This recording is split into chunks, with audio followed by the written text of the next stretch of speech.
Cando digo sí, a parte de situación de emerxencia, Buenas noches a todos y a todas. Damos la bienvenida a todos porque la necesidad de la presentación de la quinta novela de nuestro compañero Xavier Quirós, La Patilla Rodríguez. Para toda esta comunidad que formamos o Illes Laseiro, é un orgullo na satisfacción que un compañero tuviese unha nova novela. A quinta xa, perfecto. Antes, como todos coñecedes, pues, aquí xa se presentou tamén actuado na Braña, o era por setembro, se buscaba os solteiros o cabo do mundo.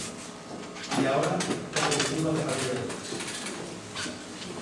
Gracias, Xavier, por acudir a este bello e organimoso salón de actos muy de Laseiro, por centro da tua casa. Hoxe queremos presentar esta nova obra.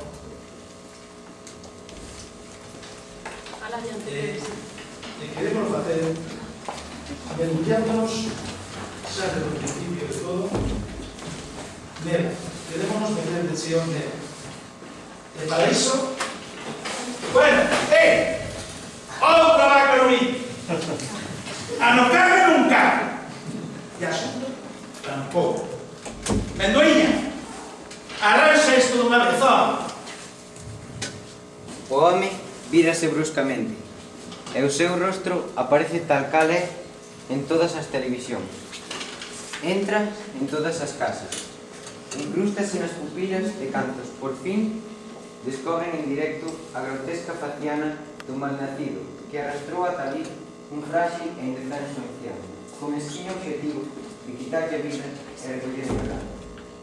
Seguramente hai moito máis que apoio, pero tampouco iso lle importa a atención.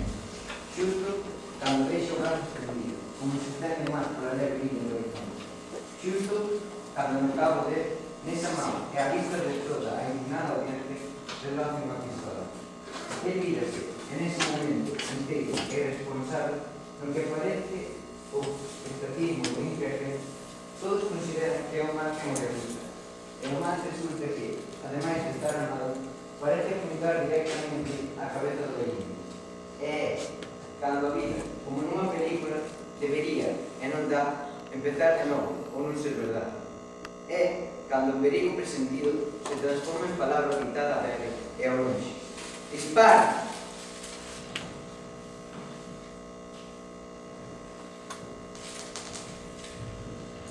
Así empieza o libro sobre Patilla Rotas de Xavier Quirós, con miles de persoas, ollo pegado ao televisor, xulgando que pasa ao outro lado do cristal. Que pouco realista, non?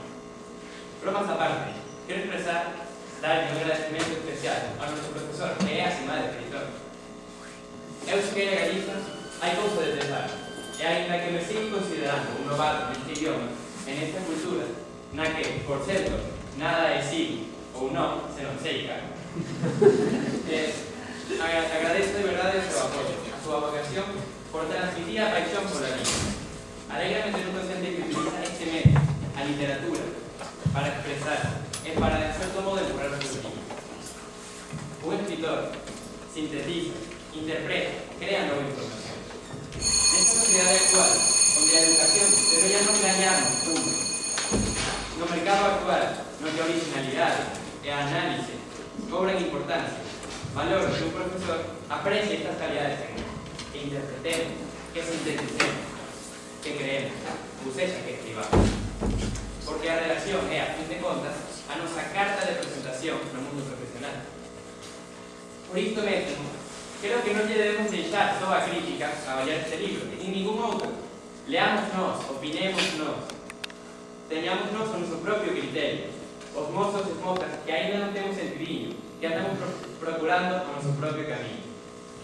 Ler é mergullarse noutros mundos, e non hai unha actividade máis provocativa, máis seductora que entender e pelexar outras realidades.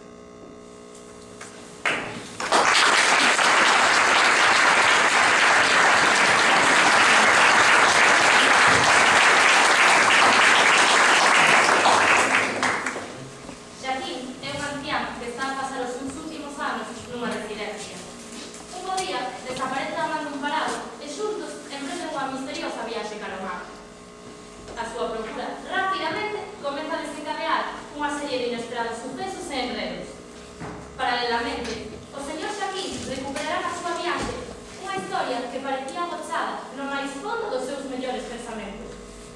suposto, e como non podía ser de outro xeito, trátase dunha historia de amor. Todo isto conduciramos a un sorprendente desenlace onde se porá de manifesto a avaricia, a manipulación e as mentiras.